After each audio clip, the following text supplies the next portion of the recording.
আমিরকে অনুসরণ করে দাওয়াতের কাজ করতে হবে, তাবলীগের কাজ। এখন কথা হলো আমিরকে অনুসরণ করব কেন? সূরা নিসার 59 নম্বর আয়াতে আল্লাহ বলেন, হে ঈমানদারগণ, আতিউল্লাহ, আল্লাহর আনুগত্য করো, ওয়া আতিউর রাসূল, রাসূলের আনুগত্য করো, ওয়া উলিল আমরি মিনকুম, তোমাদের মধ্যে যারা দায়িত্বশীল তাদের আনুগত্য করো, যারা আমির তাদের আনুগত্য করো, যারা দেশের শাসক হবে তাদের আনুগত্য করো।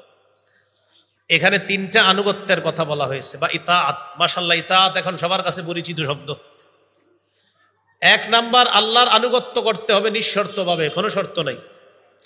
দুই নাম্বার, রাসূলের আনুগত্যে শুধু একটু শব্দ বাড়াতে বা বাস হবে, আল্লাহর হুকুমে রাসূলের আনুগত্য করতে হবে নিঃশর্তভাবে, বাস এতটুকু বললেই হবে।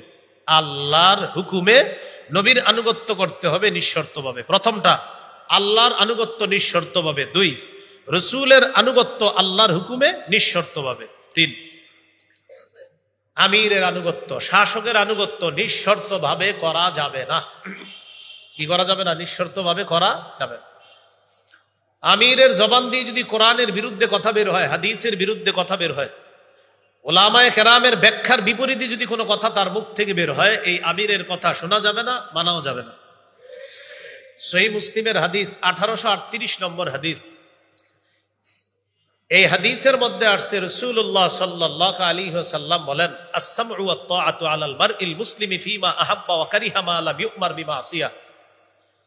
মুসলমান আমিরকে ততক্ষণ মানবে, শাসককে ততক্ষণ মানবে যতক্ষণ কোন নাফরমানির হুকুম করা না হবে। ফাইদা উমিরা বিমাসিয়া, যদি নাফরমানির কথা বা হুকুম করা হয়, ফালা সামআ, তার কথা শোনা যাবে না, ওয়ালা তাআতা, তার ইতাআত করা যাবে না, তার আনুগত্য করা যাবে না। কি করা যাবে না? তার ইতাআত করা যাবে না, তার আনুগত্য করা যাবে না। সহিহ বুখারীর বর্ণনা 4340 নম্বর হাদিস। এই হাদিসটি এই মসজিদের দাওয়াতের সাথী ভাই যারা আছেন, তাবলীগের বা এলাকার যারা আছেন, হাদিসটি শোনেন, শোনার পর গল্পের মতো মুখস্থ রাখবেন, আরো 10 জনকে এটা বলবেন। এখন যেটা বলবো, সহিহ বুখারীর 4340 নম্বর হাদিস। হাদিসের বর্ণনাকারী আলী রাদিয়াল্লাহু তাআলা তিনি বলেন, বাআসান নবী সাল্লাল্লাহু আলাইহি সাল্লাম সারিয়াতান ওয়াস্তা'মালা আলাইহিম রাজুলান মিনাল আনসার ওয়া আমারাহুম আইয়ুতিউহু। রাসূলুল্লাহ সাল্লাল্লাহু আলাইহি সাল্লাম এক দলকে পাঠাইছে এক জায়গায় জিহাদের উদ্দেশ্যে। তাদেরকে একজন আমির নিযুক্ত করে দিয়েছেন, আনসারী সাহাবী একজন আমির বানায়া দিয়েছে। যারা আমিরের অধীনে আছে তাদেরকে বলে দিলেন, এই শোনো, আমির সাহেব যা বলবে সব শুনবা। নবীজি বলে দিলেন, আমির সাহেব যা বলবে সব শুনবা। আমির সাহেব তাদেরকে নিয়ে গেলেন। ফাগাদিবা, কোনো কারণে আমির সাহেবের রাগ উঠছে। রাগ উঠার পর আমির সাহেব তাদেরকে বললেন, আলাইসা কদ আমারাকুম রাসূলুল্লাহ সাল্লাল্লাহু আলাইহি সাল্লাম আন তুতিউনি। আচ্ছা, নবী কি তোমাদেরকে বলে নাই আমার আনুগত্য করার জন্য? সবাই বললেন, হ্যাঁ নবীজি বলছে। তখন ওই আমির সাহেব বললেন, তাহলে এক কাজ করো, ইজমাউলি হাতবা, লাকড়ি সংগ্রহ করো। সবাই লাকড়ি সংগ্রহ করে নিয়ে আস। এবার আমির সাহেব বললেন, আউকিদুহা নার, লাকড়ির মধ্যে আগুন লাগায়া দাও। ফাউকাদুহা নার, তারা লাকড়িতে আগুন লাগিয়ে দিছে। আমি আবার বলছি, এক দলকে নবী পাঠাইলেন, তাদের একজন আমির বানায়া দিলেন। নবীজি সাল্লাল্লাহু আলাইহি সাল্লাম বললেন, আমির যা বলবে সব শুনবা। আমির সাহেব তাদেরকে রাগান্বিত অবস্থায় বললেন, নবী না বলছে আমি যা বলবো সব শুনবা? তোমরা লাকড়ি সংগ্রহ করো, লাকড়িতে আগুন লাগাও। তারা লাকড়ি সংগ্রহ করছে, আগুন লাগাইছে। লাগানোর পর এবার আমির সাহেব বললেন, উদখুলু হা, তোমরা আগুনে ঝাঁপ দাও। কি বললেন? আগুনে ঝাঁপ দাও। এটা কিন্তু কোনো কল্প কাহিনী না। এই যে কথায় কথায় বলেন অমুকে জাহান্নামে গেলে আমিও যাবো, ডায়লগ দিয়ে দেন। হ্যাঁ, সাবধানী, ডায়লগ দিয়েন না। মানুষ এইভাবে বলে ফেলে, অমুকে জাহান্নামে গেলে আমি যাবো, আপনার কি? আমির সাহেব রাগ হয়ে বললেন, আগুনে ঝাঁপ দাও। ফাহাম্মু, সবাই মানসিকভাবে প্রস্তুত আগুনে ঝাঁপ দেওয়ার জন্য। ইতিমধ্যে ইউমসিকু বাদুম বাদ, একজন আরেকজন এইভাবে ধরে আর বলে, এই আসলে ঝাঁপ দিমু। এইভাবে বাসের জন্য ধরে আর বলে, এই আসলে ঝাঁপ দিমু, মানে ঝাঁপ দিবে ওই মুহূর্তে বলতেছে আসলে কি ঝাঁপ দিমু।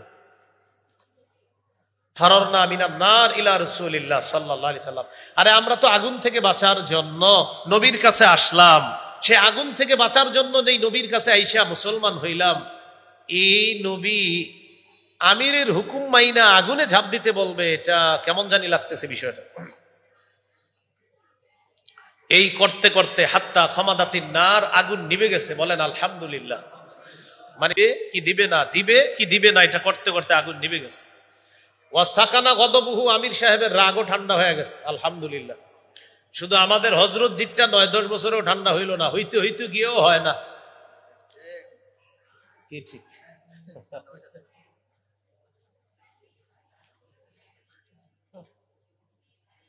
এখন আমির সাহেবের রাগ ঠান্ডা হয়ে গেছে, আগুন নিভে গেছে। ঘটনাটা নবীজির কাছে গেছে। এই ঘটনা, হুজুর আমরা তো আমিরের কথা মানি নাই, আগুনে ঝাঁপ দেয়নি, আমাদের কি কোনো সমস্যা হয়েছে? নবীজি বললেন পুরা ঘটনা বলো। তো বলছে হুজুর এরকম এরকম ঘটনা। নবীজি বললেন সর্বনাশ, লাউ দাখালুহা মা খরজু মিনহা ইলা ইয়াউমিল কিয়ামা, তারা যদি আমিরের কথা শুই না আগুনে ঝাঁপ দিত, কিয়ামত পর্যন্ত আগুন থেকে বের হতে পারতো না। নবীজি বললেন ইন্নামাত তাআতু ফিল মারুফ, আমিরের কথা শুনতে হবে শুধু ন্যায়সঙ্গত কথা কাজে। আমির যদি নাফরমানির কথা বলে তার কথা শোনা যাবে না, মানাও যাবে না। এই জন্য মনে রাখতে হবে, লাখ লাখ উলামায়ে কেরাম যেই ব্যাখ্যা দিবে, এই ব্যাখ্যা এটা আপনার আমার মেনে নিতে হবে। মুষ্টিময় কয়েকজন আলেমের ভুল হতে পারে, লাখ লাখ উলামায়ে কেরাম ভুল করবে না। এজন্য বুঝে আসুক না আসুক, উলামায়ে কেরাম এখন বলতেছে, বাস এটাই আপনি মেনে নেওয়া সৌভাগ্যের লক্ষণ, মেনে না নেওয়া চূড়ান্ত পথভ্রষ্টতার লক্ষণ। এটা মনে রাখতে হবে। এই জন্য দাওয়াতের কাজ করতে হবে, উলামায়ে কেরামদের থেকে আপনার শিখতে হবে, তাদেরকে কাছে রাখতে হবে। যদি না রাখেন তো পথভ্রষ্টতার আশঙ্কা আছে। শুধু একটা হাদিস মনে রাখবেন, সাহাবায়ে কেরামকে নবীজি বললেন, এই তোমরা এলেম শিক্ষা করো। এলেম চলে যাওয়ার আগে সাহাবীরা বললেন, হুজুর আমাদের কাছে তো কোরআন আছে, কোরআন থাকতে আবার এলেম কিভাবে চলে যাবে? নবীজি বললেন, আওয়ালাম তাকুনিত তাওরাত ওয়াল ইনজিল ফি বানি ইসরাইল, বনি ইসরাইলের মাঝে তো তাওরাত ছিল, ইনজিল ছিল। ফালাম ইউগনি আনহুম শাইআ, কই তাদের তো কোনো লাভ হলো না। বনি ইসরাইলের ইহুদিরাও পথভ্রষ্ট হলো, খ্রিস্টানরাও পথভ্রষ্ট হলো। ইহুদিরা পথভ্রষ্ট হলো, খ্রিস্টান, তার মানে তাদের কিতাব যথেষ্ট হয় নাই তাদের জন্য।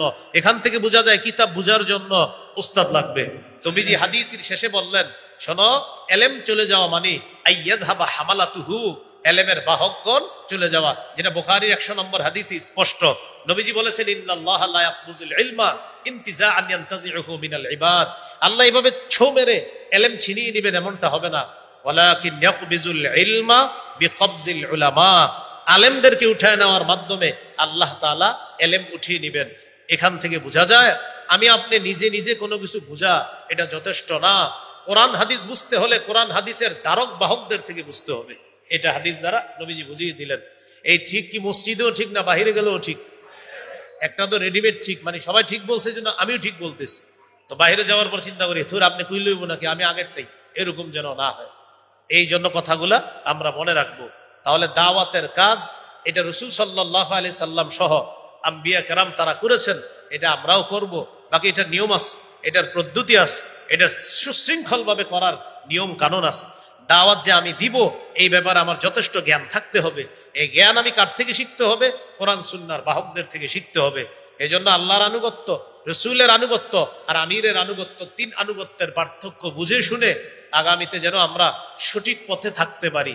আল্লাহ তৌফিক দান করেন। বুখারীর বর্ণনা 3535 নম্বর হাদিস, রাসূলুল্লাহ সাল্লাল্লাহু আলাইহি সাল্লাম বলেন, ইন্না মাসালি ওয়া মাসালাল আমবিয়া মিন ক্বাবলি কামাসালি রাজুলিন বানা বাইতান ফাআহসানাহু ওয়া আজমালাহু ইল্লা মাওদিআ লাবিনাতিন ফি জাবিয়া, আমার দৃষ্টান্ত আর আমার পূর্ববর্তী নবীদের দৃষ্টান্ত এমন এক ব্যক্তির মতো, যে ব্যক্তি একটি ঘর বানিয়েছে, ঘরটি সুন্দরভাবে সাজিয়েছে, তবে ঘরের কোন একটা ইটের জায়গা ফাঁকা। নবীজি সাল্লাল্লাহু আলাইহি সাল্লাম বলেন, ফাজআলান নাসু ইয়াতুফুনা বিহি ওয়া ইয়াজাবুনা লাহ ওয়া ইয়াকুলুনা হাল্লা উদিআত হাযিহিল লাবিনা, মানুষ এই ঘরের চারপাশে ঘুরতে থাকে আর আশ্চর্য হয় ঘরের কোন একটা ইট কেন স্থাপন করা হলো না। নবীজি বলেন, শোনো, আদম থেকে ঈসা নবী পর্যন্ত নবুয়তের ঘর আল্লাহ সাজিয়েছেন, একটা ইটের জায়গা ফাঁকা, মানি আনাল লাবিনা, আমি সেই ইট। আমার মাধ্যমে আল্লাহ তাআলা ওই ইটের জায়গার শূন্যস্থানটা পূরণ করে নবুয়তের ঘরের সৌন্দর্যের সমাপ্ত আল্লাহ করে দিয়েছেন। আনা খাতামুন নবিয়্যিন, আমি শেষ নবী, লা নাবিয়্যা বাদি, আমার পরে নবী হবে না। তো এখন নবীজির পরে নবী হবে না, এই জন্য নবীজির কাজ কে করবে? দাওয়াতের কাজ। সহিহ বুখারীর বর্ণনা 3461 নম্বর হাদিস। রাসূলুল্লাহ সাল্লাল্লাহু আলাইহি সাল্লাম বলেন, বাল্লিগু আন্নী ওয়ালাউ আয়াহ, আমার পক্ষ থেকে একটি আয়াতও যদি জানো এটা প্রচার করে দাও। আল্লাহ নবীজিরে হুকুম করলেন বাল্লিগ, প্রচার করেন। নবী আমাদেরকে হুকুম করলেন বাল্লিগু, প্রচার করো। আমাদেরকে দায়িত্ব দিয়ে দিলেন। এখন আমাদেরকে এই দায়িত্ব রাসূল সাল্লাল্লাহু আলাইহি সাল্লাম দিলেন, এখন এটা আমাদের করতে হবে। এই কাজ আমাদের করতে গিয়ে আমাদেরকে আল্লাহ নির্বাচন করেছেন কেন? কারণ আমরা শ্রেষ্ঠ উম্মত।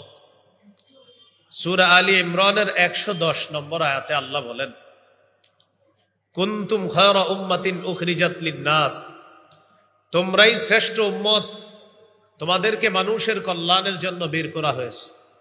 তা'মুরুনা বিল মারুফ, তোমরা সৎ কাজের আদেশ করবে। ওয়া তানহাউনা আনিল মুনকার, অসৎ কাজ থেকে নিষেধ করবে। এই আয়াতে শ্রেষ্ঠ উম্মত দ্বারা 1 নম্বর উদ্দেশ্য সাহাবায়ে কেরাম। এরপর যারা আমরু বিল মারুফ নাহি আনিল মুনকারের কাজ করবে তারাই শ্রেষ্ঠ উম্মত। শ্রেষ্ঠ উম্মত হওয়ার জন্য মৌলিক 2টা শর্ত, সৎ কাজের আদেশ করতে হবে, অসৎ কাজের নিষেধ করতে হবে। কিন্তু একটা চরম বাস্তবতা এবং চরম সত্য কথা হলো, আমরা সৎ কাজের আদেশের আমলটা সবাই করলেও অসৎ কাজের নিষেধের আমলটা করি না। তাহলে শ্রেষ্ঠ উম্মত কিভাবে হলাম? শ্রেষ্ঠ উম্মত হইতে গেলে তো আপনার 2টা লাগবে, সৎ কাজের আদেশ, অসৎ কাজের নিষেধ, 2টা লাগবে। অসৎ কাজের নিষেধ, আপনারা যারা বাড়িওয়ালা এই লালবাগের 31শে ডিসেম্বর বাড়ির ছাদগুলা বন্ধ করতে পারেন নাই সবাই, আপনি অসৎ কাজের নিষেধ করতে পারেন নাই। আপনি আপনার ছাদে নিষেধ করতে পারেন নাই যে এই ছাদে আতশবাজি ফুটানো নিষেধ, এটা নিষেধ করতে পারেন নাই ভয়ে, যদি নিষেধ করলে ভাড়াটিয়া চলে যায়। এই জন্য আপনি শ্রেষ্ঠ উম্মত বলে নিজেরে গর্বিত পরিচয় দিয়েন না, যে গর্ব করে বলবেন আমি শ্রেষ্ঠ উম্মত। না, আপনি দ্বিতীয়টা তো আপনার মধ্যে নাই, আপনি শ্রেষ্ঠ উম্মত কিভাবে হলেন? সূরা আহজাবের 58 নম্বর আয়াতে আল্লাহ বলেছেন, ওয়াল্লাযীনা ইউযুনাল মুমিনিনা ওয়াল মুমিনাতি বিগাইরি মাকতাসাবু ফাকাদ ইহতামালু বুহতানা ওয়া ইসমান মুবিনা, যারা কোনো কারণ ছাড়া মুমিন নারী পুরুষকে কষ্ট দেয় তারা প্রকাশ্য পাপের বোঝা বহন করে কবরে যেতে হবে। ওই দিন ওই মুরব্বীদেরকে কষ্ট দেওয়া হয়েছে, ছোট বাচ্চাদেরকেও কষ্ট দেওয়া হয়েছে। এই জন্য এটা অন্যায়, এটা সঠিক না। পুলিশ ঘোষণা করলো আতশবাজি যে ফুটাবে ধরা খাইলে 1 মাসের জেল, এটা বলে পুলিশ বসে রয়েছে, এরা তো মাঠে আসে নাই, রাস্তাঘাটে এসে পাহারাদারি করে নাই, বাড়ির সামনে এসে পাহারাদারি করে নাই। তো এটা বলার উদ্দেশ্য কি ছিল? তো বলার সাথে সাথে পাহারাদারি করতে হতো আপনার। এই জন্য সৎ কাজের আদেশ আমাদের মধ্যে থাকলে অসৎ কাজের নিষেধে আমরা টেনশনে পড়ি, উনি জানি কি মনে করে। তো নাহি আনিল মুনকার এটা জরুরি বিষয়।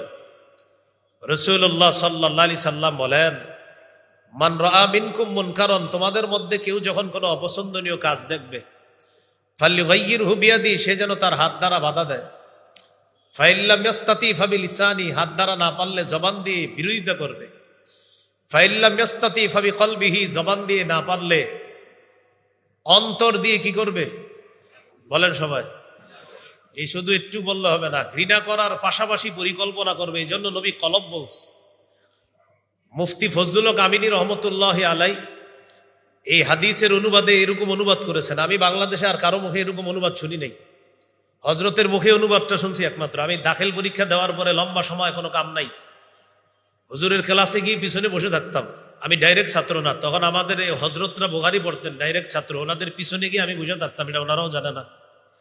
তা আমি ডাইরেক্ট ছাত্র ছিলাম না। হুজুর ওই ক্লাসে বলছিলেন ফাবি কলবিহি দ্বারা উদ্দেশ্য হলো অন্তরে প্ল্যান করতে হবে কিভাবে এই খারাপ কাজ বাধা দেওয়া যায়। এছাড়া আমি আর কারো মুখে, সবার মুখে শুনছি ঘৃণা করা ঘৃণা করা, কিন্তু হজরত যখন বললেন পরিকল্পনা, আমার বুঝে আসছে কলব বলার উদ্দেশ্য আসলেই পরিকল্পনা, কলব। আর পরিকল্পনার সম্পর্ক কলবের সাথে। এই জন্য আপনি খারাপ কাজকে ঘৃণা করে আল্লাহুম্মা বিসমিকা আমুতু আহিয়া বইলা ঘুমায় গেলেন, না, হবে না। আপনি পরিকল্পনা করতে হবে যে আজকে পারি নাই, কালকে বুঝাবো কিভাবে কি করা যায়, পরিকল্পনা করা। এটা হলো নাহি আনিল মুনকার। তো সৎ কাজের আদেশ, অসৎ কাজের নিষেধ, এটা জরুরি বিষয়। অসৎ কাজের নিষেধ এটা জরুরি বিষয়। আমাদের বাংলাদেশে 90% বেশি মুসলমান, এটা আমরা সংখ্যা মাত্র দাবি করি। এটা আমার কাছে চূড়ান্ত একটা চাপাবাজি মনে হয়। কেন মনে হয়? হজ করতে যাবেন, সেখানে গিয়ে আপনারা যেখানে বসাবে বাম পাশে তাকাইলে দেখবেন মদের বার। কিসের বার? হ্যাঁ, বাংলাদেশ এয়ারপোর্টে, যেই দেশে মুসলিম 90% বেশি, সেই এয়ারপোর্টে আপনি যাবেন, অনেক ওয়েটিং রুমে বসাবে, কোনো হাজি সাহেব এই পাশে বসায়, কোনোটার ও পাশে এই পাশে। এক জায়গা আল্লাহর কি কুদরত, আমারে যে পাশে বসাইছে বাম পাশে তাকায় দেখি, নাউজুবিল্লাহ। আর কিল্লে গেছে আমি বসলাম ওখানে গিয়ে বাম পাশে, মদের বার। আর আমরা কি বলি গর্ব করে, আমরা 92% বেশি মুসলমান। তো এতগুলা মুসলমান থাকতে আতশবাজিটা ফুটলো কিভাবে বলেন? পুরা লালবাগ মিলে আপনারা কেন মিছিল করলেন না? পুরা লালবাগ কেন আপনারা নামলেন না? কারণ চিন্তা করছেন এই যার মন চায় করুক, শ্রেষ্ঠ উম্মত হওয়া এটা মোয়ানা হয়ে বললেন আর হয়ে গেল শ্রেষ্ঠ উম্মত। সৎ কাজের আদেশ, অসৎ কাজের নিষেধ, দুইটা বিষয় জরুরি বিষয়, পুরো কিয়ামত করে ফেলছে এমন অবস্থা। তো মদ হারাম, অথচ আমাদের চোখের সামনে মদ সুন্দরভাবে সাজায় রাখছে। ইবনে মাজার 4020 নম্বর হাদিসে রাসূল সাল্লাল্লাহু আলাইহি সাল্লাম বলেন, লা ইয়াশরাবান্না নাসুম মিন উম্মতি আল খামর ইসাম্মুনাহা বিগাইরি ইসমিহা।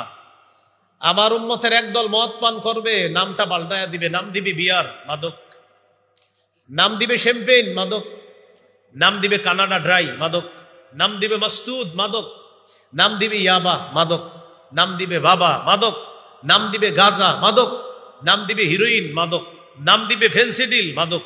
এরকম ভিন্ন ভিন্ন নামে মাদক দ্রব্য সেবন করবে। ইউজাফু আলা রুউসিহিম বিল কাইনাতি ওয়াল মুগান্নিয়াত।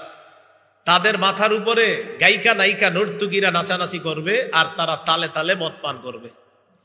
রাসূলুল্লাহ সাল্লাল্লাহু আলাইহি সাল্লাম বলেন, লা তাবিউল কাইনাতি ওয়াল মুগান্নিয়াত। তোমরা গায়িকা নায়িকা বিক্রি করবা না, ওয়ালা তাশতারুহুন্না, ক্রয় করবা না, এক্সপোর্ট করবা না, ইনপুট করবা না।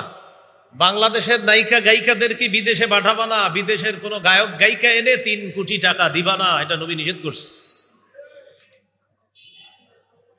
ওয়ালা তুআল্লিমুহুন্না, তাদেরকে গান শিক্ষা দিবা না, ওয়াসামানুহুন্না হারাম, এই উপার্জন টোটাল না হারাম। বাচ্চার হাত ধরে ধরে নাচের আর গানের স্কুলে নেয়, আবার ইমাম সাহেবের কাছে দোয়া চাই, হুজুর দোয়া করেন, মাশাআল্লাহ বাচ্চাটা নিয়ে যাইতেছি। লজ্জা শরমের তো, লজ্জার কথা বলার ক্ষমতা থাকলে আপনার কাছে বলতো আমারে মাফ করেন। সূরা তাহরিমের 6 নম্বর আয়াত, আল্লাহ তাআলা বলেন, ইয়া আইয়ুহাল্লাযীনা আমানু, হে ঈমানদারগণ, কু আনফুসাকুম ওয়া আহলিকুম নার, নিজেদেরকে এবং পরিবারকে বাঁচাও, নার, আগুন থেকে বাঁচাও। প্রোটেক্ট, সেভ, রক্ষা করো, বাঁচাও। আনফুসাকুম, ইউরসেলফ, নিজেদের। ওয়া আহলিকুম, এন্ড ইউর ফ্যামিলিজ, নার, এগেইনস্ট আ ফায়ার মানে কি? আগুন থেকে বাঁচাও। এই আয়াতের ব্যাখ্যায় সাহাবায়ে কেরাম বলছে, আল্লিমু আওলাদাকুম আল আদাবা, সন্তানদেরকে শিষ্টাচার শিক্ষা দাও ছোটবেলা থেকে। সৎ কাজের আদেশ, অসৎ কাজের নিষেধ করা, দুইটা গুণ নিয়ে আমাদের মানসিকতা অর্জন করতে হবে যে আমি এখন থেকে সৎ কাজের আদেশ করব, বন্ধুকে নামাজের কথাও বলবো। বন্ধু যদি জুয়া খেলায় আর বলে, এই বলে 4 হতে পারে, এই বলে 6 হতে পারে, এই ওভারে 10 হতে পারে, 12 হতে পারে, আর অ্যাপস দিয়ে জুয়া খেলে, তাকে বলতে হবে এটা জুয়া, এটা হারাম, এই বলার মানসিকতা রাখতে হবে। কিন্তু যদি মানসিকতা না রাখেন, তো আমরু বিল মারুফের গুণ আছে, নাহি আনিল মুনকারের গুণ হলো না আপনার। সূরা মাইদার 90 নম্বর আয়াতে আল্লাহ বলেন, ইন্নামাল খামরু, মদ, ওয়াল মাইসির, জুয়া, ওয়াল আনসাব, মূর্তি, ওয়াল আজলাম, ভাগ্য নির্ণয়ক স্বর, তার, সাপ দিয়ে ভাগ্য গণনা করা, টিয়া পাখি, ময়না পাখি হাতের রেখা দেখে ভাগ্য গণনা করা, রিজিসুম, এগুলা নাপাক, মিন আমালিশ শায়তান, এগুলা শয়তানের কাজ। ফাজতানিবুহু, তোমরা এগুলা থেকে বিরত থাকো। তাহলে মাদক দ্রব্য, এটা থেকে সমাজকে বাঁচাতে হবে, নাহি আনিল মুনকার করতে হবে, এটার বিরোধিতা করতে হবে। এটার আমদানি রপ্তানি যেই জায়গায় হয় তাদেরকে এটার বিরোধিতা করতে হবে আপনার। এটা হলো নাহি আনিল মুনকার, অসৎ কাজ থেকে নিষেধ করা। এই হলো আপনার দাওয়াতের কাজ।